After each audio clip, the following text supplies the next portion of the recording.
السلام علیکم ورحمۃ اللہ وبرکاتہ۔ اعوذ باللہ من الشیطان الرجیم، بسم اللہ الرحمن الرحیم۔ رب اشرح لی صدری ویسر لی امری واحلل عقدۃ من لسانی یفقهوا قولی۔ یا ربی زدنی علما نافعا، اللہم صلی علی محمد وعلی آل محمد کما صلیت علی ابراہیم وعلی آل ابراہیم انک حمید مجید۔ اللہم بارک علی محمد وعلی آل محمد کما بارکت علی ابراہیم وعلی آل ابراہیم انک حمید مجید۔ انشاءاللہ آج ہم لوگ جو ہے حضرت یونس علیہ السلام کو لے کر چلیں گے۔ حضرت یونس علیہ السلام بھی دیکھیں کہ ایک عظیم نبی تھے۔ ان کا قصہ بھی جو ہے ایک انوکھا قصہ ہی سمجھیے کہ اللہ تعالیٰ کے عجائبات میں سے ایک عجیب قصہ تھا وہ۔ تو آپ حضرت ابراہیم علیہ السلام کی نسل سے ہی تھے، اور آپ کا ایک نام جو ہے ذوالنون بھی کہا جاتا ہے۔ ذوالنون یعنی کہ مچھلی والا۔ اللہ تعالیٰ نے خود ان کو ذوالنون کے نام سے خطاب فرمایا۔ نون کس کو کہتے ہیں؟ نون مچھلی کو کہتے ہیں۔ ذوالنون مطلب مچھلی والے، کیونکہ یہ مچھلی کے پیٹ میں چلے گئے تھے نا، تو اس وجہ سے ان کو جو ہے ذوالنون کے نام سے بھی اللہ تعالیٰ نے پکارا، اور صاحب الحوت کے نام سے بھی، حوت ویل مچھلی کو کہا جاتا ہے۔ تو حضرت یونس علیہ السلام کو بھی جو ہے ایک عظیم بستی، چھوٹی موٹی نہیں بلکہ ایک بڑی بستی کی طرف بھیجا گیا تھا، جس کو نینوا کہا جاتا ہے۔ اس بستی کا نام جو ہے، اس قبیلے کا نام جو تھا وہ نینوا تھا۔ تو وہاں پہ وہ عراق کے شمال میں واقع تھی، یہ جو بستی تھی وہ عراق کے شمال میں واقع تھی۔ اور جو ہے ان کی مطلب اس قوم میں کتنے لوگ تھے؟ 1,00,000 یا 1,00,000 سے زائد لوگوں کا جو ہے ذکر قرآن میں ہمیں ملتا ہے۔ تو کچھ علماء کے نزدیک جو ہے 1,20,000 لوگ اس میں جو ہے رہتے تھے اس قوم میں۔ ایک مطلب اتنی کافی بڑی جو ہے وہ قوم تھی، کافی بڑی جو ہے وہ بستی تھی۔ تو یہ سب کے سب جو تھے وہ کس پر تھے؟ کون سے دین پر تھے؟ وہ سب کافر تھے، کفر میں مبتلا تھے، شرک کرتے تھے، بتوں کی پوجا کیا کرتے تھے۔ تو جب حضرت یونس علیہ السلام کو اللہ تعالیٰ نے ان کی طرف مبعوث فرمایا، تو حضرت یونس علیہ السلام نے پہلے نبیوں کی طرح، جس طرح ہم نے پچھلے نبیوں کے کئی نبیوں کی باتیں سنتے آ رہے ہیں، تو اسی طرح انہوں نے ان کے سامنے اللہ کے دین کی دعوت رکھی، کفر سے انہیں روکا، شرک سے انہیں روکا۔ ان کو کہا کہ جو ہے اللہ کے دین کی اللہ ایک واحد ہے، ایک خدا ہے۔ یعنی جس طرح حضرت آدم سے لے کر نبی صلی اللہ علیہ وسلم تک تمام انبیاء کی ایک ہی کامن دعوت تھی، وہ کیا تھی؟ کہ اللہ تعالیٰ ایک ہے، اس کے علاوہ کوئی جو ہے اس کے ساتھ شریک نہیں ہے۔ نہ ہم عبادتیں کر سکتے ہیں، نہ دعائیں کر سکتے ہیں، صرف اللہ تعالیٰ کی ہی عبادت بھی کریں گے اور دعا بھی اس سے مانگیں گے۔ اور تو یہی چیز انہوں نے حضرت یونس علیہ السلام نے بھی اپنی قوم کے سامنے رکھا۔ لیکن جس طرح پچھلی قوموں کا رویہ اپنے نبیوں کے ساتھ جس طرح کا تھا، بالکل ویسا ہی رویہ جو ہے حضرت یونس علیہ السلام کی قوم کا بھی ان کے ساتھ تھا، کہ انہوں نے ان کو جھٹلایا، ان کا انکار کیا، ان کا مذاق بنایا، یہاں تک کہ آگے بڑھتے بڑھتے وہ ان کے پر ظلم کرنا شروع کر دیا۔ انہوں نے ظلم کرتے تھے، مارنا کوٹنا، یا ان کو گالی گلوچ سے کرنا، ان کو دھکے دینا، یہاں تک کہ پھر آخر یہاں تک آئے کہ ان کو مارنے کی انہوں نے دھمکیاں دینا شروع کر دی۔ تو ایک وقت ایسا آیا کہ جب حضرت یونس علیہ السلام نے کیا کیا کہ ان کی دھمکیوں، ان کے ستانے، ان کے اس سے پریشان ہو کر حضرت یونس علیہ السلام نے ان کو اللہ تعالیٰ کے عذاب کی دھمکی دی کہ دیکھو تمہارے پر اللہ تعالیٰ عذاب نازل کرے گا۔ تو وہی عذاب کا بھی وہ مذاق بنایا کرتے تھے، جس طرح کہ پچھلی قوم کے لوگ مذاق کیا کرتے تھے۔ تو ایک دن حضرت یونس علیہ السلام نے کیا ان کو بولا کہ فلان دن جو ہے، یعنی وقت متعین وقت بتا کر، ایک سلیکٹڈ ٹائم اور ڈیٹ بتا کر جو ہے کہ اس دن فلان دن جو ہے تمہارے پر اللہ کا عذاب آ کر رہے گا، یہ کہہ کر وہ جو ہے وہ بستی چھوڑ کر نکل گئے، کہ لوگوں کو چھوڑ دیا، بستی کو چھوڑ دیا، اور وہ وہاں سے نکل گئے۔ نکل کر جو ہے دوسری جگہ جانے کے لیے وہ سمندر کے پاس گئے، تاکہ وہ کشتی میں بیٹھ کر دوسری جگہ کا سفر کر سکے۔ تو یہاں پہ انہوں نے جو ہے ایک غلطی کر دی کہ وہ اللہ تعالیٰ کے حکم کے بغیر وہ وہاں سے نکلے تھے۔ اللہ تعالیٰ نے ابھی ان کو اجازت نہیں دی تھی۔ اللہ تعالیٰ نے حالانکہ جس کی اجازت دے دی تھی کہ ان کو بتاؤ کہ فلان دن جو ہے اللہ تعالیٰ کا عذاب نازل ہوگا، فلان دن بتا کر، لیکن نکلنے کا نہیں کہا تھا۔ لیکن حضرت یونس علیہ السلام نے یہاں پہ مسٹیک کر دی کہ اللہ تعالیٰ کے حکم کے بغیر، اجازت کے بغیر وہ اس علاقے کو چھوڑ کر، اس بستی کو چھوڑ کر جو ہے وہ باہر نکل گئے۔ تو پھر دیکھیں کہ پھر اس کے بعد کیا ہوتا ہے کہ یہ غلطی اللہ تعالیٰ کہا جاتا ہے نا کہ جس کی جتنی بڑی شخصیت ہوتی ہے، اس کی چھوٹی غلطیاں بھی اللہ تعالیٰ جو ہے اس کو اللہ تعالیٰ کو بڑی لگتی ہیں۔ جیسے نبی کریم صلی اللہ علیہ وسلم نے انشاءاللہ نہیں کہا تھا، تو اس کی پکڑ اللہ تعالیٰ نے کی تھی۔ تو اسی طرح حضرت یونس علیہ السلام کی بھی اللہ تعالیٰ نے فوراً پکڑ کی۔ تو اللہ کے حکم کے بغیر وہ وہاں سے نکل گئے اور آگے جا کر ایک کشتی میں سوار ہو گئے، جس کا قرآن میں اس میں قرآن کی آیت ہے کہ سورہ انبیاء کے آیت نمبر 81 میں اللہ تعالیٰ فرماتا ہے کہ اور ذنون مچھلی والے کو یاد کرو جب وہ اپنی قوم سے ناراض ہو کر غصے کی حالت میں چل دیے اور خیال کیا کہ ہم ان پر قابو نہیں پا سکتے. یعنی قابو نہیں پا سکتے یعنی کہ اللہ تعالیٰ کی یہ نہیں اس کا مطلب کہ یونس علیہ السلام کیا سوچ کر وہاں سے نکلے کہ میں ایک نبی ہوں, میں ایک نیک انسان ہوں, مجھ پہ اللہ تعالیٰ نے ذمہ داری دی, وہ میں نے بہت بحسنوں کو بھی اس ذمہ داری کو ادا کیا, لیکن یہ لوگ نہیں مانے, تو اس وجہ سے میں نکل رہا ہوں, اس وجہ سے اللہ تعالیٰ مجھے پکڑ نہیں کرے گا, مجھے سزا نہیں دے گا, یہ سوچ کر وہ وہاں سے نکلے. لیکن ان کا یہ سوچنا بھی غلط تھا اور ان کا جو کام تھا وہ بھی غلط تھا. تو پتہ چلا کہ انبیاء سے بھی غلطی ہوئی ہیں, اس طرح کی غلطیاں ہوئی ہیں اور اللہ تعالیٰ نے ان کی پکڑ بھی کی ہے, اور پھر اس پر انہوں نے توبہ بھی کی ہے اور اس پہ اللہ تعالیٰ نے ان کی توبہ کو قبول بھی کیا ہے. جیسے کہ آدم سے ہم یہ سنتے آ رہے ہیں, رائٹ, سب سے پہلے نبی کا ہم نے سنا کہ اللہ تعالیٰ نے انہیں حکم دیا تھا کہ اس شجر کے پاس مت جانا, لیکن وہ گئے, انہوں نے غلطی کی, پھر انہوں نے غلطی کے فوراً بعد انہیں احساس ہوا کہ میں نے واقعی غلطی کی, تو انہوں نے اللہ سے توبہ کی, تو اللہ تعالیٰ نے ان کی توبہ قبول کی. تو بالکل اسی طرح جو ہے حضرت یونس علیہ السلام سے بھی یہ مسٹیک ہوئی کہ بغیر اللہ تعالیٰ کی پرمیشن کے وہ وہاں سے نکلے, تو نکلنے کی وجہ سے اللہ تعالیٰ نے جو ہے ان کو پنشمنٹ بھی دی اور اس کے بعد اللہ تعالیٰ نے ان کی معافی بھی قبول کی. تو وہ آگے ہم پڑھیں گے. تو اس طرح دیکھیں قرآن کی ہمیں دلیل ملتی ہے کہ وہ ناراض ہو کر غصے کی حالت میں وہاں سے چل دیے اور خیال کیا اور یہ سوچتے ہوئے نکلے کہ اللہ تعالیٰ میری پکڑ نہیں کرے گا. یہ ان کا گمان تھا, لیکن اللہ تعالیٰ نے ان کی پکڑ کی.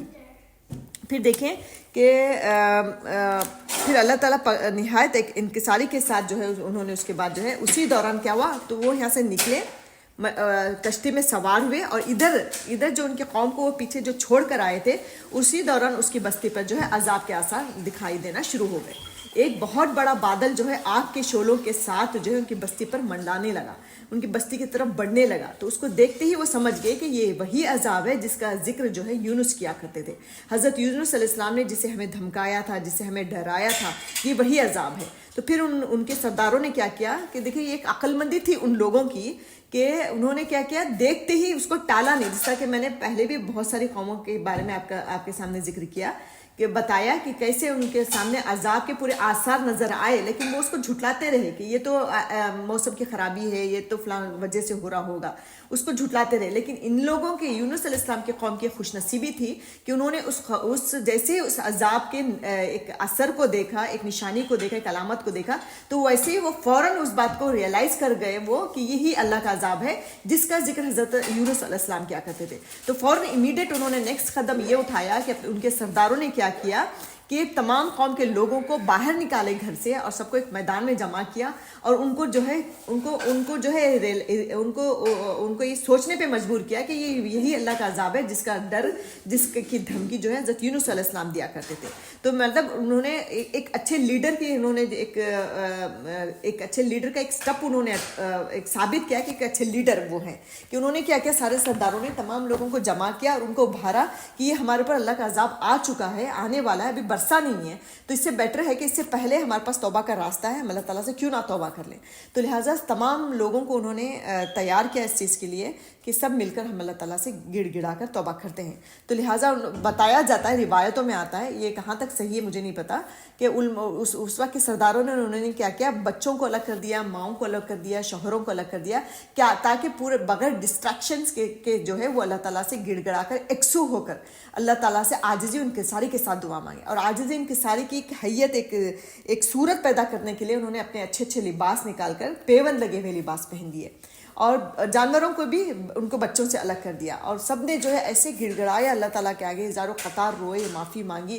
ظاہر سی بات ہے ان کے سروں پہ عذاب تھا, ان کے سروں پہ عذاب جو ہے دکھائی دے رہا تھا, تو اس وقت کی کیفیت ان کی کیسی ہوئی, کیسی ان کے اندر شرمندگی ہوگی, ندامت ہوگی.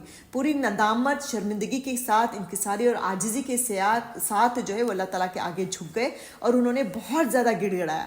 علماء کہتے ہیں کہ 3 دن تک جو ہے یہ عذاب کا جو بادل تھا ان کے سروں پر منڈلاتا رہا, اور وہ 3 دن تک ایسے ہی مسلسل جو ہے رو کر اللہ تعالیٰ سے گڑ گڑا کر جو ہے اللہ تعالیٰ سے معافی مانگتے رہے, اور اپنے آپ سے عہد کرتے رہے کہ اگر اللہ تعالیٰ اس عذاب کو ٹال دے گا تو ہم جو ہے یونس کی بات مانیں گے, ہم یونس پر ایمان لے کر آئیں گے, ہم اللہ کی بات مانیں گے, کفر و شرک کو چھوڑیں گے. اس طرح کا وہ عہد و پیمان اپنے ساتھ کرتے رہے, ایک دوسرے سے کرتے رہے, اور جو ہے اللہ تعالیٰ سے معافی مانگتے رہے. تو یہاں تک کہ اللہ تعالیٰ نے جو ہے ان کی معافی کو قبول کیا اور اس عذاب کو جو ہے اللہ تعالیٰ نے ٹال دیا. تو یہ پوری تاریخ میں, پوری ہسٹری میں, انسانیت انسانیت کی جو پوری ہسٹری ہے، انبیاء کی جو پوری ہسٹری ہے، اس میں ایک پہلی یہ قوم تھی جس کے اوپر عذاب کا فیصلہ کرنے کے بعد اللہ تعالیٰ نے عذاب کو کینسل کر دیا تھا. کیوں؟ کیونکہ ایک تو ان کے نبی نے غلطی کر دی تھی کہ وہ چھوڑ کر چلے گئے تھے. دوسری بات، انہوں نے جیسے آثار دیکھنے شروع کیے تو فوراً اپنے کیے پر وہ شرمندہ ہوئے اور انہوں نے اللہ کے آگے سر جھکا دیا اور رو رو کر معافی مانگی.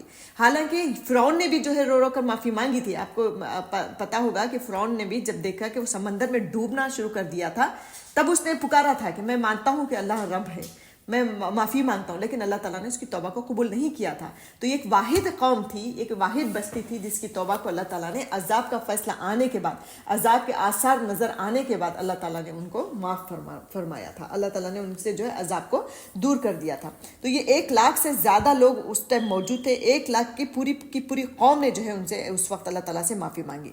تو چنانچہ سب نے متفق ہو کر، یعنی کہ ایسا تھا کہ آپ نے دیکھا کہ ہر قوم میں جو ہے کچھ لوگ کافر تھے یا پورے کے پورے کافر تھے. پھر جب نبی نے ان کے درمیان دعوت کا کام کیا تو کچھ لوگ جو ہے نبی کے فالوورز بن گئے اور کچھ کفر میں مبتلا رہے یا کچھ منافق رہے. لیکن ان کی قوم کا ایک انوکھی بات یہ تھی کہ پورے کے پورے کافر تھے. جب تک انہوں نے حضرت یونس علیہ السلام نے دعوت دی تب تک پورے کے پورے کافر تھے. جب یونس علیہ السلام چلے گئے اور اللہ کا عذاب انہوں نے دیکھ لیا تو پوری کی پوری قوم 1,20,000 تک کی تعداد کی قوم جو ہے انہوں نے ایک جھٹکے میں، اتنی بڑی قوم بغیر کسی ایک کافر نہیں بچا، ایک منافق ان کی قوم میں نہیں بچا، بلکہ پورے کے پورے ایک ساتھ ایک جٹ ہو کر انہوں نے اسلام کو قبول کیا اور ایمان کے دائرے میں وہ داخل ہو گئے. تو حضرت یونس علیہ السلام وہاں پہ موجود نہیں تھے. جب وہ ایمان لے کر آئے اس وقت جو ہے حضرت یونس علیہ السلام وہاں پہ موجود نہیں تھے، وہ تو نکل چکے تھے نا. تو ان کی غیر موجودگی میں یہ 1,00,000 سے زائد لوگ جو ہے ایک جھٹکے میں ایمان لے کر آتے ہیں. تو انہوں نے عاجزی انکساری ظاہر کرنے کے لیے، میں نے جیسے بتایا کہ پیوند لگے کپڑے پہنے اور جو ہے زارو خطر روئے، زمین پر آئے، گھروں سے باہر نکلے اور مٹی پہ بیٹھ کر اللہ تعالیٰ سے گڑ گڑا کر انہوں نے معافی مانگی. تو یہاں پہ ہمیں توبہ کا ایک طریقہ ہمیں پتہ چلتا ہے، تو جو انشاءاللہ میں لاسٹ میں دوبارہ سے اس کو ٹھیک سے بتاؤں گی. پھر دیکھیں کہ سورہ یونس ہی کی آیت نمبر 98 میں اللہ تعالیٰ فرماتا ہے کہ فلولا کانت قریۃ آمنت فنفعها ایمانها، کہ اللہ تعالیٰ کہتا ہے کہ پھر کوئی بستی ایسی کیوں نہ ہوئی کہ ایمان لاتی تو اسے اس کا ایمان نفع دیتا، سوائے یونس کے قوم کے. جب وہ ایمان لائی تو ہم نے دنیا کی زندگی میں ان سے ذلت کا عذاب دور کر دیا اور ایک مدت تک فوائد دنیاوی سے جو ہے وہ فائدہ اٹھاتے رہے. یعنی کہ کہنے کا مطلب یہ ہے کہ اللہ تعالیٰ یہاں پہ کہہ رہا ہے کہ عذاب کو ٹال کر ہم نے انہیں دنیاوی زندگی سے فائدہ اٹھانے کا دوبارہ موقع دے دیا. ایک واحد قوم ایسی تھی جس کے اوپر اتنا بڑا عذاب آنے کے بعد اللہ تعالیٰ نے ان کو ان کا معافی مانگنا اتنا اللہ تعالیٰ کو پسند آیا، ان کی توبہ کا طریقہ اللہ تعالیٰ کو اتنا پسند آیا کہ اتنے بڑے عذاب کو اللہ تعالیٰ نے نہ صرف ٹالا بلکہ مزید دنیاوی زندگی سے فائدہ اٹھانے کا انہیں موقع دیا. وہی نعمتیں اللہ تعالیٰ نے ان کو عطا فرمائی، ان کو عیش و عشرت کی زندگی عطا فرمائی. نہایت وہ پہلے جس طرح جیا کرتے تھے اسی طرح کی زندگی اللہ تعالیٰ نے ان کو عطا کی، اور ایک وقت مقررہ تک، یعنی کہ ان کی جب تک موت نہیں ہوئی تب تک اللہ تعالیٰ نے ان کو ایک اچھی دنیا عطا فرمائی. دوبارہ ان کے پر جو ہے اس قوم پر جو ہے قیامت تک جو ہے، قیامت کیا، جب تک وہ قوم بچی تھی تب تک اللہ تعالیٰ نے ان کے پر عذاب نازل نہیں کیا. علامہ ابن کثیر فرماتے ہیں کہ اس آیت کا مطلب یہ ہے کہ کسی بستی کے تمام لوگ کسی نبی کے پر کبھی ایمان لاتے ہیں یا تو سب کے سب کفر کر لیتے ہیں یا پھر اکثر کفر کرتے ہیں اور تھوڑے بہت ایمان لیتے ہیں. لیکن یونس کی ایک واحد ایسی قوم تھی جو تمام کی تمام عذاب الہی کا آثار دیکھتے ہی ایمان لے کر آئی. تو پچھلی دور میں جتنی بھی قومیں گزری ہم نے دیکھا کہ کیسے اس میں منافق بھی تھے، کچھ ایمان والے تھے، کچھ کافر تھے. لیکن ایک عجوبہ تھا، ایک اللہ تعالیٰ کا ایک سمجھے کہ قدرت کا ایک نمونہ تھا کہ ایک بچہ بھی اس میں جو ہے کافر باقی نہ رہا بلکہ پوری کی پوری قوم جو ہے وہ ایمان لے کر آ گئی. تو حالانکہ اگر نبی صلی اللہ علیہ وسلم کی سیرت بھی دیکھیں کہ نبی صلی اللہ علیہ وسلم کے دور میں نبی صلی اللہ علیہ وسلم کی کیسی جہد تھی، کیسی کوشش تھی، اس کے باوجود نبی صلی اللہ علیہ وسلم کے درمیان بھی، نبی صلی اللہ علیہ وسلم کی جماعت کے درمیان بھی منافق موجود تھے، بڑے بڑے منافق موجود تھے، کافر تھے، یہود تھے، نصارہ تھے، سب تھے. پوری کی پوری قوم اس وقت بھی ایمان نہیں لے کر آئی تھی. لیکن صرف یونس علیہ السلام کی قوم تھی جس کو اللہ تعالیٰ نے کہا. کہنے کا مطلب یہ ہے کہ اللہ تعالیٰ کی قدرت، اللہ تعالیٰ کی طاقت، اس کی اللہ تعالیٰ جو اپنی رحمت جو ہے نا ہر نبی کے قصے میں ایک ڈیفرنٹ طریقے سے اللہ تعالیٰ نے دکھائی ہے کہ اللہ تعالیٰ کیا کچھ کر سکتا ہے. بغیر باپ کے بچہ پیدا کر سکتا ہے، مچھلی سے زندہ نکال سکتا ہے اور عذاب کو ٹال سکتا ہے، عذاب میں مبتلا کر سکتا ہے، عذاب میں قوم کو تباہ و برباد کر سکتا ہے. ہر طرح کی طاقت و قوت اللہ تعالیٰ کے پاس ہے نا. ایک کنویں سے اٹھا کر جو ایک بادشاہ بنا سکتا ہے. اس سے پہلے کی کلاس میں ہم نے سنا یعقوب علیہ السلام کے اس میں ہم نے کیا پڑھا کہ کیسی چیزیں ہم نے جو ہے اب تک پڑھ لیں کہ بتایا جا رہا ہے کہ اللہ تعالیٰ کی قدرت جو ہے اللہ تعالیٰ کی طاقت سے جو ہے کوئی چیز ناممکن نہیں ہے، کوئی چیز ایسی نہیں ہے جو امپاسبل ہو، ہر چیز پاسبل ہے. بس ضرورت کیا ہے؟ ویسا ایمان، ویسی توبہ اور ویسا اللہ تعالیٰ کے پر توکل اور یقین، جیسا کہ انبیاء کا تھا. اس طرح کی کوشش اگر ہم کریں گے تو ہمارے ساتھ بھی اللہ تعالیٰ جو ہے اس طرح کے معجزات ضرور کر سکتا ہے انشاءاللہ. پھر دیکھیں کہ یہ اللہ تعالیٰ کی قدرت کا ایک نمونہ تھا کہ پوری کی پوری قوم جو ہے ماننے کا گئی. اب دوسری طرف دیکھیں کہ حضرت یونس علیہ السلام کو کچھ پتہ ہی نہیں ہے کہ ان کی قوم کے ساتھ کیا ہوا. وہ تو سوچ رہے ہیں کہ عذاب آ گیا ہوگا، وہ تباہ و برباد ہو گئی ہوگی، کیونکہ وہ تو غیب کلم نہیں رکھتے تھے، رائٹ. تو وہ تو نکلے تھے سمندر کی طرف کہ کشتی میں سوار ہو کر کسی طرف چلا جاؤں گا، تو وہ بالکل بے خبر تھے اپنی قوم کی طرف سے. تو اس وجہ سے وہ کیا کیے، وہ اب کشتی میں سوار ہوئے، ایک کشتی میں گئے اور اس میں کشتی میں وہ بیٹھ گئے جس میں پہلے سے بہت سارے لوگ تھے اور بہت سارا ساز و سامان اس میں لدا ہوا بھی تھا. تو جو سورہ صافات میں اللہ تعالیٰ فرماتا ہے 140 اس آیت ہے کہ اذ ابقا الی الفلک المشحون، جب وہ بھاگ کر بھری ہوئی کشتی میں چڑھا، اس میں سوار ہوا، تو کیا ہوتا ہے کہ جب کشتی چلنے لگی تو موجیں جو ہے وہ تیز تیز ہونے لگی، اس کی جو لہریں تھیں اس کی سپیڈ جو ہے وہ بڑھ گئی، اتنی بڑی کہ پوری کشتی جو ہے وہ ڈگمگانے لگی، ایسے کہ جیسے کہ ابھی ڈوب جائے گی. تو لوگ پریشان ہو گئے کہ کیا ہو گیا. سب نے سوچا کہ شاید سامان زیادہ ہو گیا ہے جس کی وجہ سے جو ہے کشتی جو ہے ٹھیک سے مطلب اپنا بیلنس نہیں کر پا رہی. تو لوگوں نے کیا کیا، چلو کچھ سامان پھینک دیتے ہیں. تو انہوں نے اٹھا کے کچھ سامان پھینک دیا، لیکن تب بھی نہیں رکی، لہریں اور بڑھ رہی ہیں اور تیزی سے موجیں جو ہے آ رہی تھیں، جس کی وجہ سے کشتی بالکل ڈوبنے کو تیار تھی. تو پھر لوگوں نے گمان کیا کہ پھر لوگوں نے سوچا کہ نہیں، ہمیں لگتا ہے کہ کوئی غلام ایسا ہے چڑھا ہوا ہے اس میں جو اپنے مالک سے بھاگ کر آیا ہے. تو یہ غلام کا بھاگنا بھی ایک گناہ کبیرہ مانا جاتا تھا اپنے مالک کی بغیر اجازت کے، رائٹ. تو اسی وجہ سے جو ہے اللہ تعالیٰ شاید خدا ہمارے پر جو ہے عذاب نازل کر رہا ہے. تو اس غلام کو ڈھونڈو. اب ڈھونڈا کیسا جائے، کیا ترکیب کی جائے کہ غلام پتہ چلے. تو لوگوں نے کیا کیا، قرآن دازی جو ڈالتے ہیں نا پرچی پہ سب کے نام لکھ کر انہوں نے پھینکا کہ پھر اٹھایا، جس کا نام آئے گا وہ جو ہے وہ نافرمان ہے اپنے مالک کا. اس طرح انہوں نے سوچ کر جو ہے پرچی ڈالی، سب کے نام کی پرچی ڈالی. اس کو قرآن دازی کہا جاتا ہے. تو جو کہ شریعت میں جائز ہے، ابھی بھی ہم کر سکتے ہیں. اگر کسی چیز میں ہمیں کنفیوژن ہے، استخارہ وغیرہ کا ٹائم ہمارے پاس کم ہے، تو اس طرح نام لکھ کے اپنے آپشنز جو ہیں ہم ڈال کے اللہ کے نام سے ہم اٹھائیں تو انشاءاللہ اللہ تعالیٰ ضرور ہماری رہنمائی کرے گا. تو لہٰذا تو انہوں نے پرچی ڈالی تو یونس علیہ السلام کا نام نکلا. تو سب نے دیکھا یونس کا نام آ رہا ہے، یہ تو بہت تقوی والے لوگ ہیں، تقوی والا انسان ہے، یہ بہت عبادت گزار انسان ہے، اس کا کیسا نام آ گیا. پھر انہوں نے اس طرح 2 بار 3 بار جب کیا تو تینوں مرتبہ یونس علیہ السلام کا جب نام آیا تو انہوں نے کیا کیا، ان کو اٹھا کر یا انہوں نے چھلانگ لگا دی، خود ان سے کہا کہ آپ کود جائیں، یا انہوں نے اٹھا کر پھینکا، جو بھی ہے. تو انہوں نے ان کو اٹھا کر جو ہے زمین پہ پھینک دیا، پانی میں پھینک دیا. تو اس طرح جو ہے حضرت یونس علیہ السلام جو ہے پانی میں، کشتی سے جو ہے پانی پر سوار یہ ہو گئے. تو سورہ یونس کی آیت نمبر 140 میں اللہ تعالیٰ فرماتا ہے اس بات کو اس طرح فرماتا ہے کہ وَإِنَّ يُونُسَ لِمِنَ الْمُرْسَلِينَ. میں شاید بار بار یوسف بول رہی ہوں، یونس علیہ السلام کا قصہ چل رہا ہے کہ ہم نے یونس کو جو ہے کیا بنایا تھا، نبیوں میں سے بنایا تھا. جب وہ بھاگ کر بھری کشتی میں پہنچے اور پھر قرآن اندازی ہوئی تو یہ مغلوب ہو گئے، یعنی کہ بار بار انہی کا نام آیا، سو انہیں مچھلی نے نگل لیا اور وہ خود اپنے آپ کو ملامت کرنے لگے. نہیں، یعنی کہ جب قرے میں آپ کا نام بار بار آنے لگا تو آپ کو سمندر میں پھینک دیا گیا. تو اللہ تعالیٰ نے بحر روم، وہ روم کی وہ بحر تھی، وہ ندی تھی، جو بھی تھا سمندر تھا، تو اس میں ایک بڑی مچھلی کو اللہ تعالیٰ نے حکم دیا کہ وہ ان کو نگل لے. پھر جب مچھلی نے ان کو نگل لیا تو اللہ تعالیٰ نے اسے حکم دیا کہ وہ تمہارا گوشت نہیں ہے، وہ تمہاری غذا نہیں ہے، یعنی کہ وہ آپ کا گوشت نہ کھائے نہ ہڈی توڑے، کیونکہ آپ اس مچھلی کی غذا نہیں ہو سکتے. تو اس نے آپ کو لے کر، تو مچھلی نے اللہ تعالیٰ کا حکم مانا اور اس نے کیا کیا، صرف اپنے اندر سیف کیا حضرت یونس علیہ السلام کو، اور سمندر میں جو ہے گھومنے لگی، چکر لگانے لگی، گھومنے پھرنے لگی کہ جب تک اللہ تعالیٰ کا حکم نہیں آئے گا وہ اس کو اگلے گی نہیں. تو اللہ تعالیٰ کے حکم کا وہ انتظار کرنے لگی. تو اس دوران وہ مچھلی کے پیٹ کے اندر تھے. تو جب آپ کو مچھلی دیکھیں کہ مچھلی آپ کو لے کر گہرے سمندروں میں گھومنے لگی، آپ نے مچھلیوں کو رحمان کی تسبیح کرتے ہوئے سنا، کنکریوں سے اللہ کی تسبیح سنی.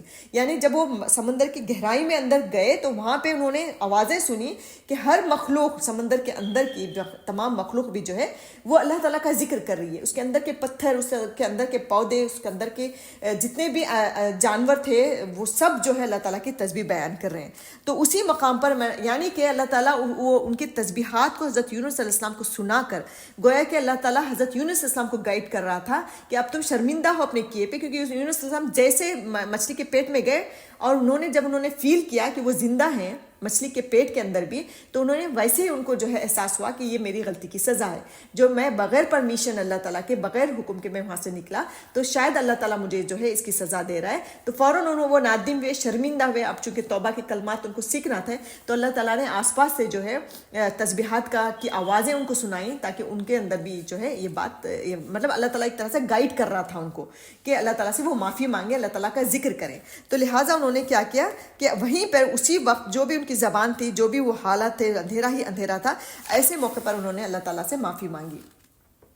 کیا معافی مانگتے ہیں کہ، اور دیکھیں کہ قرآن ہی کی آیت ہے سورہ انبیاء کی، کہ جس کا ٹرانسلیشن ہے کہ اور مچھلی والے کو یاد کرو جب وہ اپنی قوم سے ناراض ہو کر غصے کی حالت میں چل دیے اور خیال کیا کہ ہم اس پر قابو نہیں پا سکیں گے، آخر اندھیرے میں اللہ کو پکارنے لگا کہ تیرے سوا کوئی معبود نہیں، تو پاک ہے، بے شک میں قصوروار ہوں۔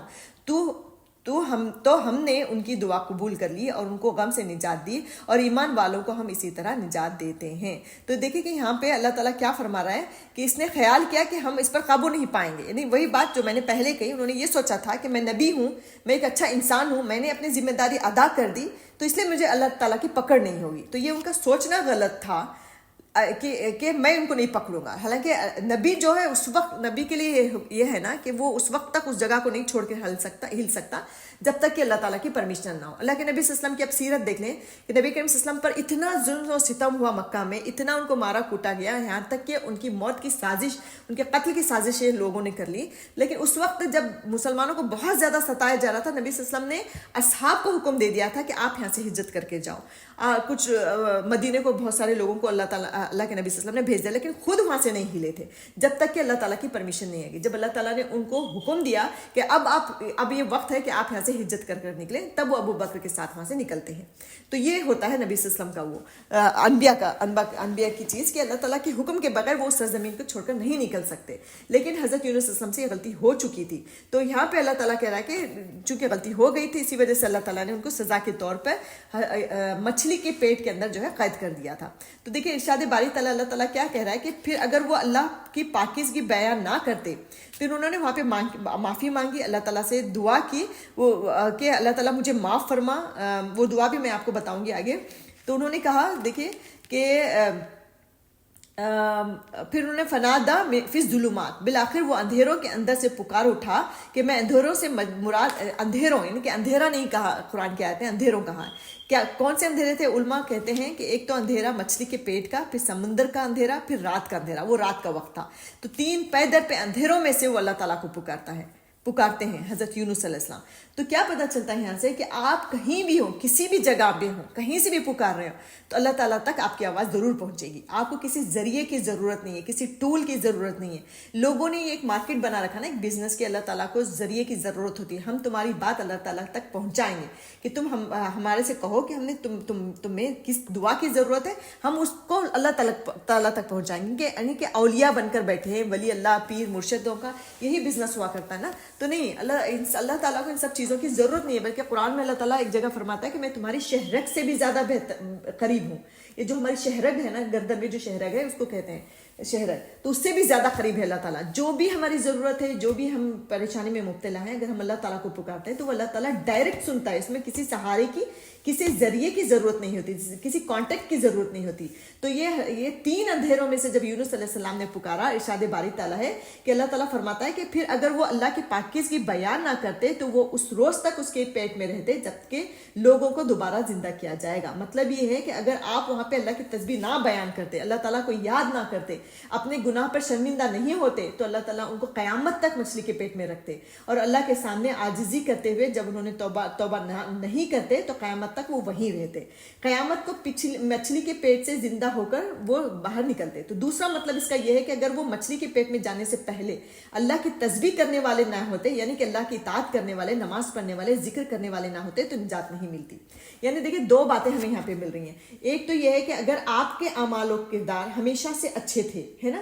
میں نماز کی پابند ہوں, میں روزوں کی پابند ہوں, میری پوری کوشش ہوتی ہے کہ میں فرائض کی ادائیگی کروں, لوگوں کو تکلیف نہ دوں, حقوق العباد حقوق اللہ دونوں کو میں لے کر چلنے کی میری پوری کوشش ہے. لیکن اس کے باوجود اگر میرے سے کبھی گناہ ہو جاتا ہے, غلطی ہو جاتی ہے, چونکہ انسان ہوں, دیکھیں نبی سے بھی ہو گئی رائٹ, تو ہمارے سے تو بدرجے اولا ہو گئی, ہمارے اوپر تو شیطان پتہ نہیں کیسے سوار ہے. ہو جاتی ہے غلطی, جب ہو جاتی ہے تو یہ جو نیک اعمال ہم نے کیے ہوئے ہیں نا پہلے, وہ بھی اس توبہ کے ٹائم پہ کام آتے ہیں. جیسے کہ اس میں بیان کیا گیا ہے کہ اللہ تعالیٰ نے ان کی توبہ اس لیے قبول کی, اس لیے ان کی معافی کو قبول کی کیونکہ وہ ایک اچھے انسان تھے, ایک اچھے نیک انسان تھے, وہ نماز کی پابندی, اللہ تعالیٰ کی شریعت کو فالو کرنے والے تھے, اسی وجہ سے اللہ تعالیٰ نے ان کی توبہ قبول کی.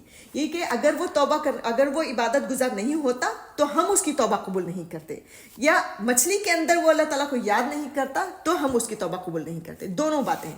یعنی ہمارے نیک عمل کہا جاتا ہے نا کہ اے فلاں نے گناہ کیا, اس کی نمازیں کیا, نمازیں پڑھتا ہے, روزے رکھتا ہے, تہجد پڑھتا ہے, لیکن دیکھو اس گناہ میں مبتلا ہے. لوگ باتیں بنانا شروع ہو جاتے ہیں.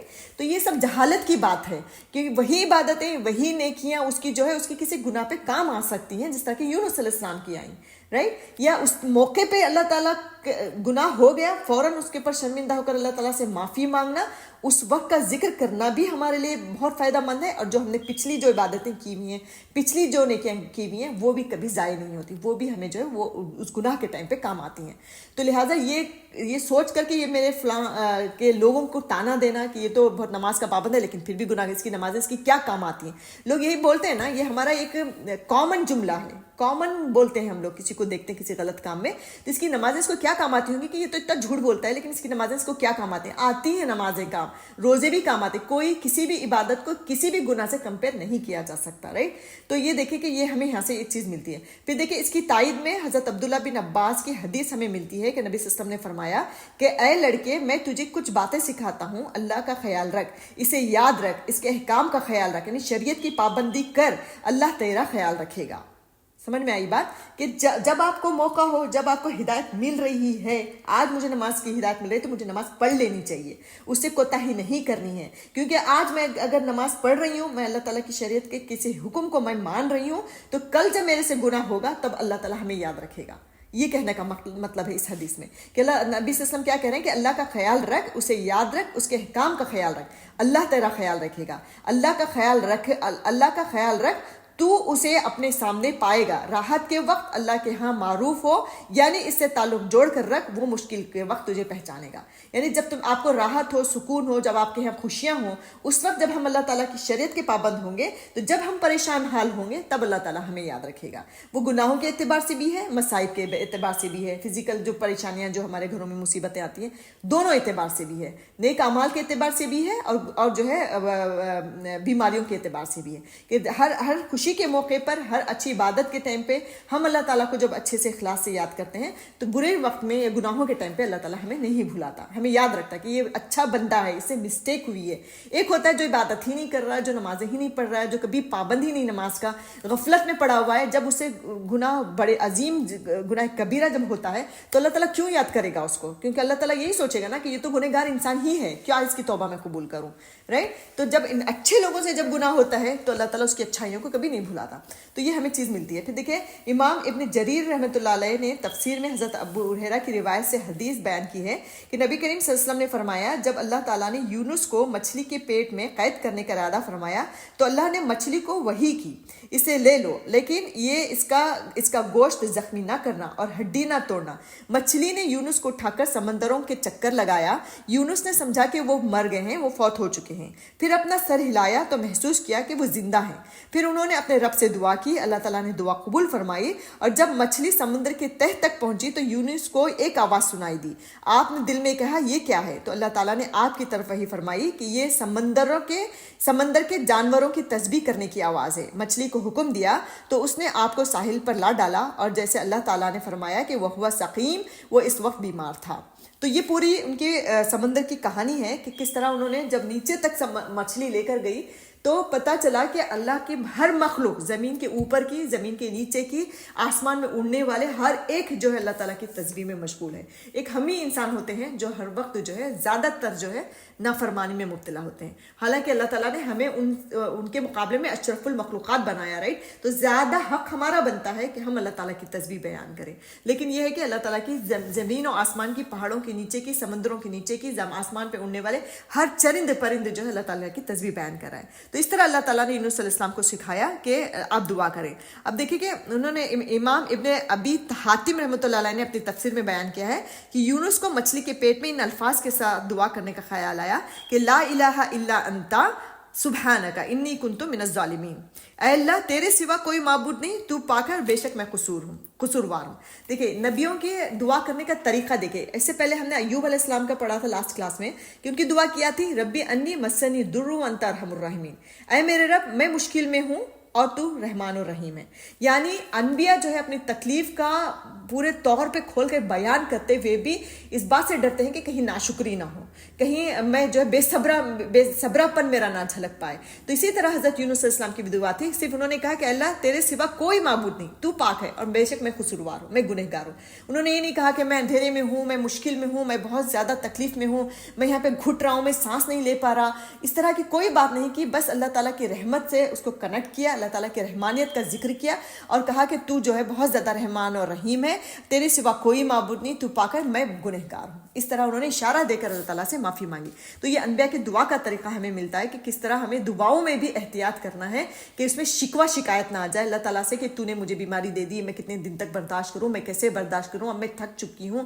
یہ ایسے کوئی الفاظ ہمارے زبان پہ نہیں آنا چاہیے اگر ہم انبیاء کا طریقہ اختیار کریں. تو یہ سیکھ ہمیں ملتی ہے، سبق ملتے ہے کہ کس طرح اللہ تعالیٰ سے اپنی تکلیف، اپنے دکھوں کو، اپنے درد کو جو ہے اللہ کے آگے رکھنا چاہیے، کیسے ہمیں اللہ تعالیٰ سے دعا کرنا چاہیے. پھر دیکھیے کہ پھر کیا ہوا کہ یہ دعا جو ہے، یہ دعا عرش کے نیچے جا پہنچی تو فرشتوں نے کہا یا رب ایک کمزور سی جانی پہچانی آواز کسی اجنبی مقام سے آ رہی ہے. یعنی فرشتے عالم الغیب نہیں ہیں کہ ان کو پتہ چلے کہ یہ یونس کی آواز ہے. آپ کو پتہ ہے کہ فرشتوں کا ہر ڈپارٹمنٹ الگ ہوتا ہے، تمام فرشتے ڈفرینٹ ڈپارٹمنٹ میں اپوائنٹ ہوتے ہیں. تو ایک ڈپارٹمنٹ کے فرشتوں کو دوسرے ڈپارٹمنٹ کے بارے میں کچھ علم نہیں ہوتا. تو ایسے ان فرشتوں کو کچھ نہیں علم تھا کہ یونس علیہ السلام کہاں پہنچ چکے ہیں. تو یہ یہاں پہ ایک اور چیز ہمیں ملتی ہے، میں یہ بار بار کہتی ہوں کیونکہ یہ ہمارے معاشرے میں بہت ہے کہ ہم ہر ایک کو عالم الغیب سمجھنے لگتے ہیں، فرشتوں کو سمجھنے لگ رہے ہیں، کسی پیر کو سمجھ رہے ہیں، کبھی کسی مرشد کو سمجھ رہے ہیں، کو جو بھی مطلب ایک تھوڑا سا حلیہ بدل کر بیٹھ جائے تو ہمارا ایمان اتنا کمزور ہوتا ہے کہ ہم اس کے آگے جھک جاتے ہیں کہ یہ علم رکھتا ہے غیب کا، اس کے پاس جا کے غیب کی باتیں سنتے ہیں، فال کھلواتے ہیں، ہاتھ دکھاتے ہیں. کیسے ہو سکتا ہے؟ اللہ کے اتنے مقرب بندے فرشتے، ایک ڈپارٹمنٹ کے فرشتے دوسرے ڈپارٹمنٹ کے بارے میں نہیں جانتے، تو یہ انسان ہمارے جیسے کیسے جان سکتے ہیں؟ ہمیں سوچنا چاہیے، رائٹ؟ تو یہ دیکھیں یہاں پہ فرشتوں نے اللہ رب العزت سے کہا کہ اے رب ایک کمزور سی جانی پہچانی سی آواز کسی اجنبی مقام سے آ رہی. کون، کہاں سے آ رہی ہے یہ بھی نہیں پتا ان کو. یہ بولے تو فرمایا کہ تم نے نہیں پہچانا. اللہ تعالیٰ نے کہا فرشتوں سے کہ تم نے نہیں پہچانا. تو بولے کہ نہیں اے رب یہ وہ کون ہے؟ فرمایا میرا بندہ یونس ہے. فرشتوں نے کہا تیرا بندہ یونس جس کی مقبول عمل اور مقبول دعائیں آسمانوں پر آتی رہتی تھی. یعنی کہ ہمارے جو نیک اعمال جب جاتے ہیں تو فرشتے اس کو جانتے ہیں. جیسے کہ انہوں نے یہاں پہ کہہ رہے ہیں کہ یہ یونس وہ بندہ جس کی دعائیں ہم آسمان پہ آتی تھیں، جس کی قبول ہونے والے اعمال جو ہے آسمان پہ آیا کرتے تھے، تو اس کی آواز ہے یہ. تو انہوں نے پھر فرشتوں نے کہا یا اللہ وہ راحت کے ایام میں نیکی کرتا تھا. یعنی جب وہ اچھی حالات میں تھا، جب وہ زمین پر اچھے حالات میں تھا تو تب وہ نیکی کرتا تھا. تو کیا تو اس پر رحم کی مصیبت سے نجات نہیں دے گا؟ دیکھیں یہاں پہ بھی فرشتے جو ہے ریکویسٹ کر رہے ہیں اللہ تعالیٰ سے، لیکن ریکویسٹ کرنے کے لیے ان کے پاس ایک ریکمنڈیشن کے لیے ایک چیز ہے. کیا ہے؟ ان کا نیک اعمال، نیک کردار. یعنی ہم بھی اگر چاہتے ہیں کہ ہمارے ریکمنڈ کرے اللہ کے نبی محمد صلی اللہ علیہ وسلم، کریں گے نا شفاعت حشر کے میدان میں، تو ہمارے پاس نیک عمل ہونا چاہیے، رائٹ؟ جب ہمارے پاس نیک عمل ہوں گے تبھی اللہ کے نبی صلی اللہ علیہ وسلم بھی ہمارے لیے شفاعت کر سکیں گے، یا فرشتے جو ہے گواہی دیں گے. جب ہمارے پاس نیک عمل ہوں گے نہیں تو کیسے فرشتے گواہی دے سکتے ہیں؟ تو وہ کام یہاں پہ فرشتے کر رہے ہیں، گواہی دے رہے ہیں کہ ان کے وہ تو نیک عمل کیا کرتا تھا. تو اللہ تعالیٰ اس مصیبت کے ٹائم پہ کیا تو اس کو پر رحم نہیں کرے گا؟ کیا تو اس کو نجات نہیں دے گا؟ تو اللہ تعالیٰ فرماتا ہے کہ کیوں نہیں. پھر مچھلی کو حکم دیا تو اس نے آپ کو چٹیل میدان میں پھینک دیا، لا کے اگل دیا. تو یہ دیکھیے کہ تفسیر ابن ابی حاتم کی تفسیر ہے. یہ قرآن میں انہوں نے جو ہے قرآن کی تفسیر اس طرح سے کی ہے جو میں نے ابھی پڑھ کے سنائی.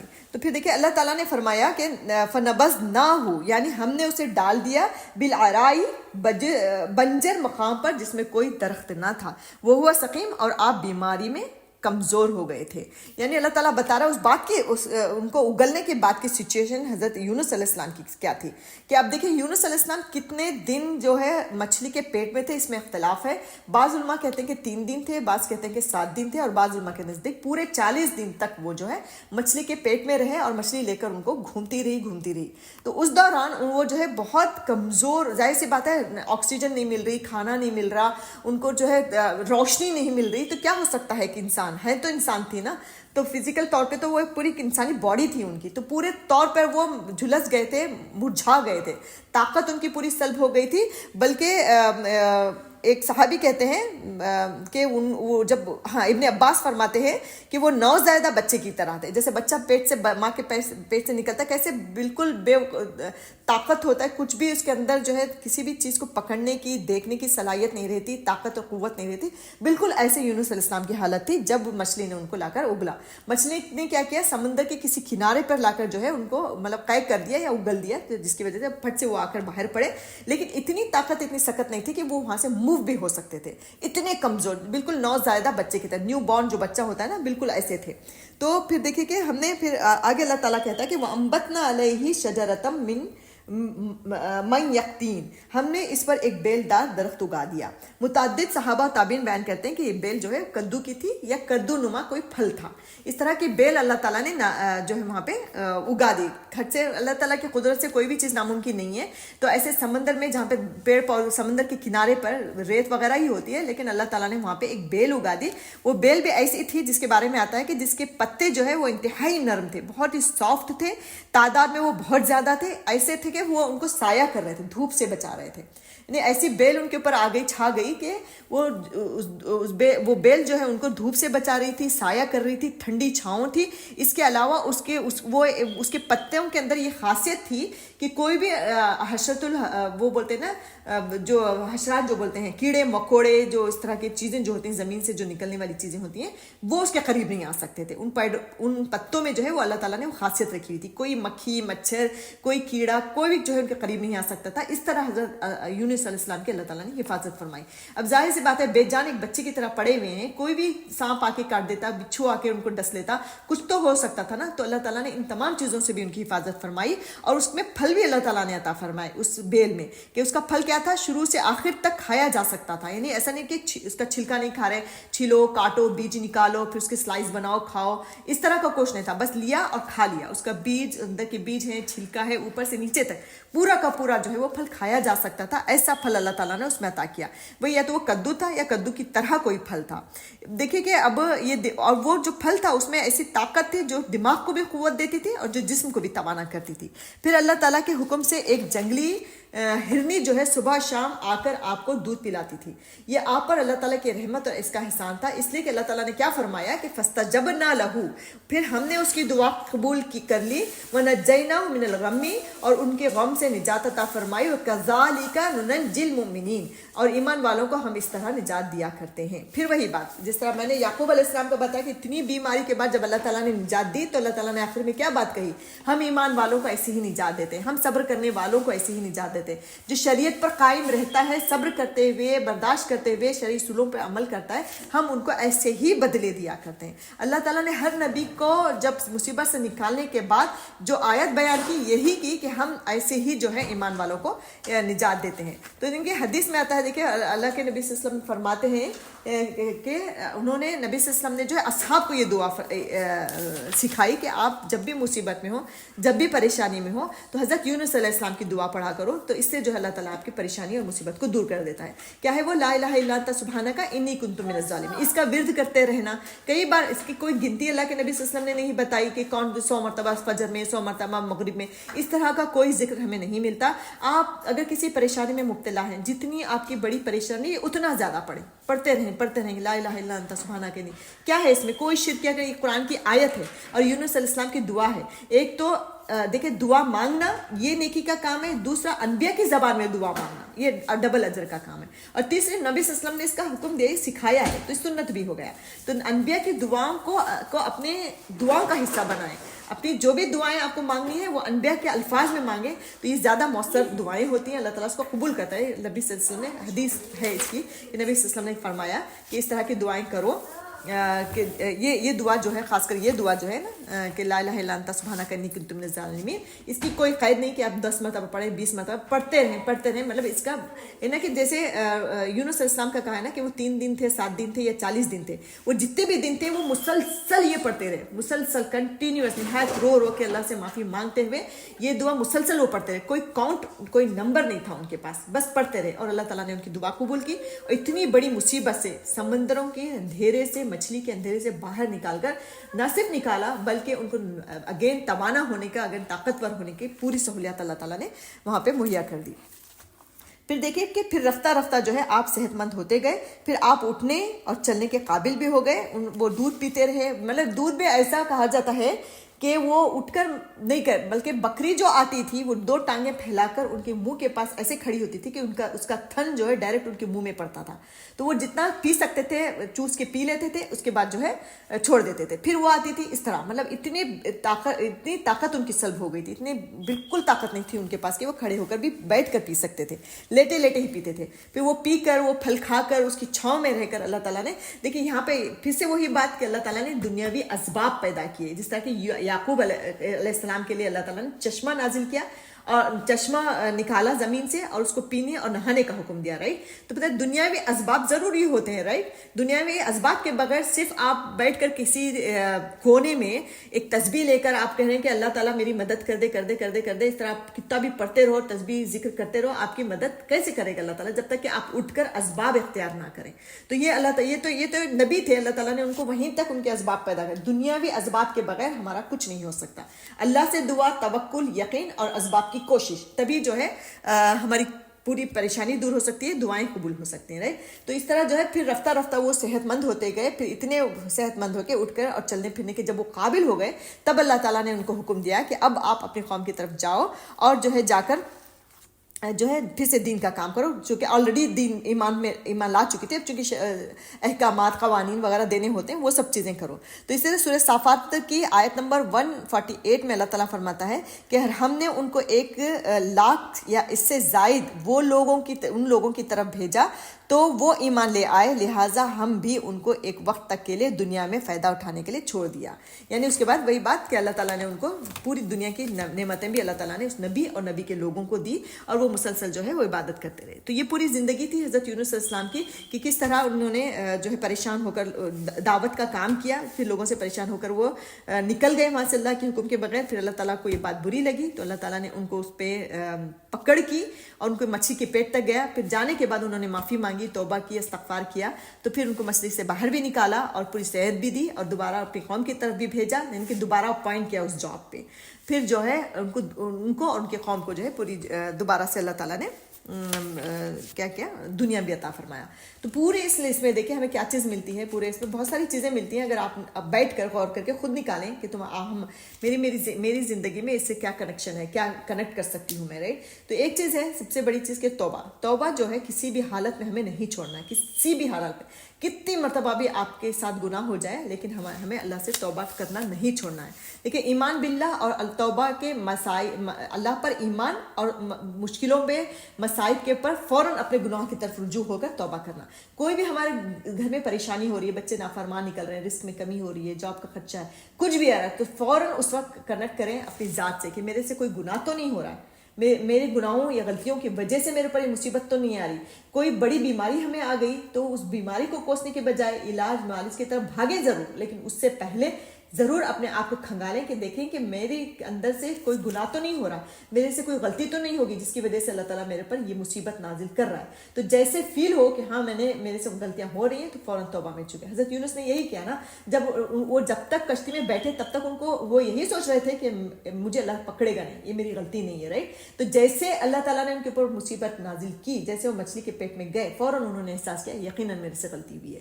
تو غلطی سے کنیکٹ ہونا، پھر اس کے پر نادم ہونا، پھر اس کے پر توبہ کرنا. یہ چیز ہمیں اس حضرت یونس علیہ السلام کے واقعے سے ملتا ہے کہ حضرت یونس علیہ السلام کا واقعہ پورا ایک بہت بڑا درس ہمیں ملتا ہے کہ کیسے وہ جو ہے اپنے گناہ سے کنیکٹ ہوئے اور اللہ تعالیٰ کے سامنے انہوں نے معافی مانگی. اب دیکھیں کہ توبہ کس کو کہتے ہیں. سب سے پہلی چیز ایک کونے میں بیٹھ گئے آپ تسبیح لے کر اور استغفراللہ ربی من کل ذنب واتوب الیہ استغفراللہ ربی من کل ذنب، آپ 1000 بار تسبیح پڑھ دیں، نمبر ڈال دیا، لوگ گنتے ہیں نا، گن گن کے پڑھتے ہیں، گننے کا بھی دیکھیں کہ بہت اس میں بھی لوگوں نے بہت زیادہ مبالغہ کر دیا ہے کہ اتنے 1000 مرتبہ پڑھو گے تو ہی آپ کی دعا قبول ہوگی، 2000 مرتبہ پڑھیں گے تو ہی، اتنے لاکھ کی تسبیح ختم کرو تبھی اللہ تعالیٰ مغفرت فرمائے گا، ایسا کوئی قید نہیں ہے۔ کچھ چیزیں ہیں جو کہ حدیث سے ثابت ہے، ہمیں اس کو ڈھونڈنا پڑے گا، آپ کو ڈھونڈنا پڑے گا کہ کون سی چیزیں حدیث سے ثابت ہے جس میں اللہ کے نبی صلی اللہ علیہ وسلم نے نمبر بتائے ہیں۔ اس کے علاوہ اللہ تعالیٰ کو کسی نمبر کی ضرورت نہیں ہے، بس آپ کی اخلاص اور آپ کی نیت کی ضرورت ہوتی ہے، آپ کی شرمندگی اور آپ کی ندامت کی ضرورت ہوتی ہے، کسی بھی گناہ پر یا کسی بھی دعا پر جو ہے ہمارے اخلاص کی زیادہ ضرورت ہوتی ہے۔ تو لہٰذا ایک کونے میں بیٹھ کر استغفراللہ استغفراللہ استغفراللہ استغفراللہ پڑھنے سے یقیناً آپ کو جو ہے اس ذکر کا اجر ضرور مل جائے گا کہ آپ اتنی دیر جو ہے اللہ تعالیٰ کا ذکر کرتی رہیں، اس کا اجر ضرور مل جائے گا، لیکن توبہ معافی نہیں ملے گی۔ معافی کس چیز سے ملتی ہے؟ معافی کے لیے دیکھیے کہ علماء کرام نے 3 شرطیں بتائی ہیں۔ پہلی شرط کیا بتائی کہ سب سے پہلے جو ہے گناہ پر شرمندہ ہونا، اس کا احساس کرنا کہ میرے سے گناہ ہوا، یہ ریئلائز کرنا کہ میرے سے غیبت ہوئی، میرے سے یہ گناہ ہوا، میری نمازیں قضا ہو رہی ہیں، اس بات کو ماننا کہ میرے سے گناہ ہو رہی ہے، پھر اس کے اوپر شرمندہ ہونا، اس کے اوپر جو ہے نادم ہونا، ندامت کا اظہار کرنا، یہ پہلی شرط ہے۔ دوسری شرط ہے عہد کرنا اپنے آپ سے کہ اب میں آئندہ یہ گناہ نہیں کروں گی، یہ عہد کرتے ہوئے اللہ تعالیٰ سے معافی مانگنا کہ بہت اخلاص اور نیت کے ساتھ پورے خلوص کے ساتھ آپ اللہ تعالیٰ سے کہہ رہی ہیں کہ میں آج عہد کرتی ہوں کہ آج کے بعد میری کوئی فجر کی نماز قضا نہیں ہوگی، ہے نا۔ تو یہ دوسری شرط ہے۔ لیکن دیکھیے کہ اتنا سخت عہد آپ نے اپنے آپ سے کیا، لیکن اس کے باوجود بھی انسان ہونے کے ناطے کچھ دن تک تو آپ اس پر قائم رہی، اس کے بعد آپ سے پھر سے نماز قضا ہونا شروع ہوئی ہے، کوئی وہ جو بھی گناہ میں آپ ملوث ہیں، ہم ملوث ہیں، وہ گناہ ہمارے سے سرزد ہونا شروع ہو گیا۔ تو کہا جاتا ہے، علماء کہتے ہیں کہ اس کا کاؤنٹ اللہ تعالیٰ الگ کرتا ہے۔ اب تک آج جو آپ نے گناہ کیا اس کی معافی آج آپ نے اس شرط کے ساتھ نادم ہو کر اور عہد کر اپنے آپ سے معافی مانگی تو اللہ تعالیٰ نے اس گناہ کو ڈیلیٹ کر دیا آپ کے اس میں سے نا، اب اس کا کاؤنٹ نہیں ہوگا، وہ حساب کتاب نہیں ہوگا، وہ جو ترازو میں اللہ تعالیٰ جو تولتا ہے نا وہاں پہ وہ تولا نہیں جائے گا، کیونکہ اللہ تعالیٰ نے معاف کر دیا، اگرچہ آپ نے کچھ دنوں کے بعد دوبارہ گناہ کیا ہو، لیکن وہ گناہ کاؤنٹ نہیں ہوگا۔ جب آپ دوبارہ کچھ دنوں کے بعد دوبارہ شیطان آپ کے اوپر حاوی ہوا، پھر آپ ایسی محفلوں میں بیٹھی جہاں پہ دین سے کوئی کانٹیکٹ نہیں رہا، جس کی وجہ سے آپ گناہ پھسل گئی اور آپ نے مزید گناہ کر دیا، تو یہ نئے سرے سے ہوگا۔ دیکھیں کتنا اللہ تعالیٰ کا فضل و کرم ہے، یہ کتنی بڑی اللہ تعالیٰ کی رحمت ہے کہ وہ اللہ تعالیٰ پچھلا والا نہیں کاؤنٹ کر رہا، اللہ تعالیٰ یہاں پہ نہیں پوچھ رہا ہے کہ تم نے تو عہد کیا تھا پھر سے تم نے عہد توڑ دیا۔ ایسی کوئی حدیث ہمیں نہیں ملتی، ایسا کوئی قرآن میں ہمیں کوئی چیز نہیں ملتی، بلکہ شریعت کا مزاج ہمیں یہاں پہ پتہ چلتا ہے کہ آپ 1000 بار معافی مانگیں، 1000 بار توڑیں، اللہ تعالیٰ 1000 بار معاف کرے گا آپ کو۔ یہاں تک کہ حدیثوں سے پتہ چلتا ہے کہ مرتے دم تک، جب تک آپ کی موت واقع نہیں ہوتی یا موت کے آثار آپ کے اوپر یعنی کہ جان کنی کی حالت، سکرات جب تک نہیں آ جاتی تب تک توبہ کے دروازے کھلے ہیں۔ آپ نے ملینز ٹائم آپ نے توبہ کو معافی مانگی اور پھر بھی آپ نے گناہ کیا، پھر بھی آپ معافی مانگتے ہیں تو اللہ معاف کرتا ہے۔ تو یہ دیکھیں کہ یہ چیز بہت ضروری ہے اس چیز کو، کیونکہ یہ چیز ہے نا کہ میں بار بار غلطی کرتی ہوں، میں بار بار معافی مانگتی ہوں، چھوڑو میں توبہ ہی چھوڑ دیتی ہوں، گناہ تو چھوٹ نہیں رہا ہے، میں کیا اللہ تعالیٰ سے معافی مانگوں۔ یہ شیطان ہمارے دماغ میں بات ڈالتا ہے کہ کیا معافی مانگوں گی اللہ تعالیٰ سے، بس اب چھوڑو، اب تمہارے سے گناہ تو چھوٹ نہیں رہا، اس لیے کہ معافی بھی مانگنا چھوڑ دو۔ تو یہ کبھی نہیں، دیکھیں اس جھانسے میں ہمیں شیطان کے کبھی نہیں پڑنا ہے، کیونکہ اللہ کے نبی صلی اللہ علیہ وسلم نے فرمایا کہ مرتے دم تک تم توبہ کرو، اللہ تعالیٰ توبہ قبول کرے گا، 1000 بار تم اپنے عہد کو توڑو پھر بھی اللہ تعالیٰ تمہاری توبہ کرے گا، اور پچھلا والا جو تم نے گناہ کیا تھا وہ آگے والے کے ساتھ نہیں جوڑے گا، اس کو اللہ تعالیٰ مائنس کرتا جائے گا، ہے نا۔ کیا ہے ہمارا کانسیپٹ کہ اللہ تعالیٰ قیامت کے دن جو ہے ترازو رکھے گا، وہاں پہ نیک اعمال تولے جائیں گے، برے اعمال تولے جائیں گے۔ اگر ہم نے توبہ نہیں کی اور ہم مسلسل کرتے رہے تو سوچیے کہ ہمارا برائیوں کا وزن جو ہے وہ زیادہ ہیوی ہو جائے گا نا۔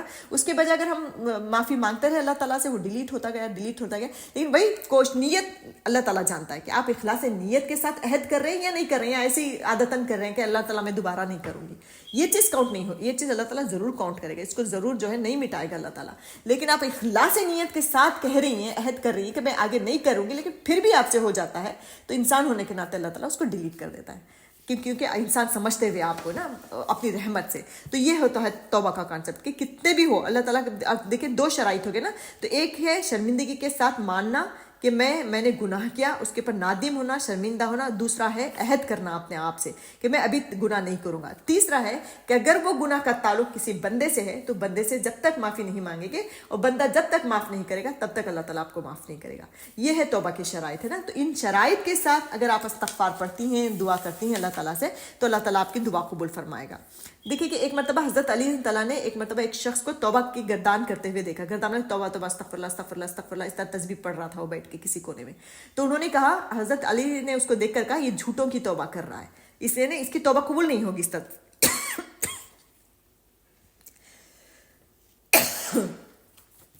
تو توبہ تو پھر حضرت علی نے فرمایا کہ توبہ تو وہ ہوتی ہے جو پوری کیفیت کو فیل کرتے ہوئے، پورے احساس کے ساتھ، پورے اخلاص نیت کے ساتھ، اس کے شرائط کو سامنے رکھتے ہوئے، اس کے شرائط کو پورا کرتے ہوئے جو توبہ کی جاتی ہے وہی توبہ قبول ہوتی ہے.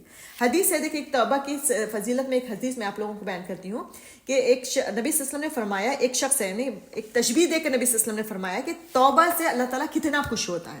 جب بندہ توبہ کرتا ہے تو اللہ تعالیٰ کی خوشی کا کیا علم ہوتا ہے. انہوں نے ایک واقعہ بیان کر کے ایزیوم کر کے بتایا کہ ایک شخص ہے جو صحرا میں سفر کر رہا تھا، اور اس کے اونٹ پر جو ہے اس کا کھانا پینا، اس کی مال و متاع جو بھی ہے. آپ کو پتا ہے نا پہلے زمانے میں سفر کیسے ہوا کرتے تھے. آج کل تو کریڈٹ کارڈ ہوتے ہیں ہمارے پاس، کارڈ سے ہم نے سویپ کر لیا، پتہ ہر چیز ہمیں اویلیبل ہے، اور گھنٹوں میں منٹوں میں ہم ادھر سے ادھر بھی پہنچ جاتا ہے. لیکن اس زمانے میں سفر کیسا ہوتا تھا؟ اونٹ پہ سوار ہوتے تھے، مہینوں کا سفر ہوتے تھے، اور صحرا میں سے گزرتے تھے. اور ایسا صحرا ہوتا تھا جہاں پہ راستہ بھٹکنے کا پورا خدشہ تھا، پورا امکان ہوتا تھا، کیونکہ کوئی جی پی ایس ہوتی نہیں تھی اس وقت. اور صحرا میں ایسے طوفان بھی آتے تھے کہ خیریت سے وہ پہنچے گا بھی نہیں پہنچے گا، اس کا بھی کوئی گارنٹی نہیں ہوتی تھی. راستے میں لوگ مر جاتے تھے. ایسی سچویشن میں اونٹ پر جو اس کا سامان سوار ہے وہ اس کے لیے پوری دولت ہوا کرتی تھی، پورا اس کا جمع پونجی ہوا کرتی تھی، رائٹ، اس کا پورا زندگی ہوا کرتی تھی. تو ایک شخص ہے، نبی صلی اللہ علیہ وسلم کہہ رہے ہیں کہ ایک شخص ہے جو صحرا میں سفر کر رہا ہے اور اس کے پاس اونٹ ہے، اور اونٹ کے اوپر اس کا کھانا پینا، اس کا مال و متاع، اس کے کپڑے، ہر چیز اس کے اوپر لدے ہوئے ہیں. یعنی پوری زندگی اس کے اوپر، اس کی پوری زندگی جو ہے اس کی اونٹ کے اوپر لدی ہوئی ہے. اب وہ سستانے کے لیے، یعنی کہ ریسٹ لینے کے لیے کہیں کسی پیڑ کے نیچے لیٹا، پیڑ تو نہیں صحرا میں، خیر کہیں لیٹا وہ، اور وہ اونٹ کو ایسے چھوڑ کے لیٹا. اور جب نیند سے اٹھا تو دیکھا کہ اونٹ غائب ہے. تو اس کی پریشانی اور اس کی مصیبت کا آپ تصور کر سکتے ہیں، کیونکہ اس کی پوری زندگی اس کے اوپر لدی ہوئی تھی. اب نہ اس کے پاس کھانا ہے، نہ پانی ہے. زندگی صحرا میں تو دور دور تک پانی نہیں ہوتا ہے. تب وہ ادھر ادھر بھاگ رہا ہے، دوڑ رہا ہے اپنے اونٹ کو تلاش کرنے کے، لیکن اونٹ نہیں ملتا. تھک ہار کر وہ وہاں پہ پڑ جاتا ہے مایوسی کے ساتھ کہ اب موت کا میں انتظار کروں، کیونکہ اب زندگی جینے، اب چل بھی نہیں سکتا نا بغیر کھانے پینے کے. کھانا پینا تو اس کا اونٹ پہ لدا ہوا تھا، وہ اونٹ غائب ہو گیا.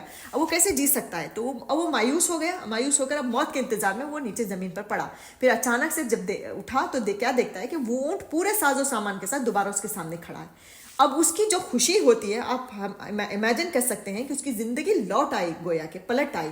تو اتنی زیادہ خوشی ہوتی ہے کہ اس خوشی کے عالم میں وہ اتنا مطلب بے قابو ہو جاتا ہے اس خوشی کی شدت میں، کہ اس کی زبان سے نکلتا ہے کہ نبی صلی اللہ علیہ وسلم فرماتے ہیں کہ اس کی زبان سے کیا نکلتا ہے کہ اے اللہ تو میرا بندہ ہے اور میں تیرا رب ہوں. خوشی میں اللہ کا شکر کر رہا ہے، اس طرح کہ زبان لڑکھڑا رہی ہے خوشی کی شدت کی وجہ سے کہ اللہ کو اپنا بندہ بنا لیا اور اپنے آپ کو اللہ کا رب بنا لیا.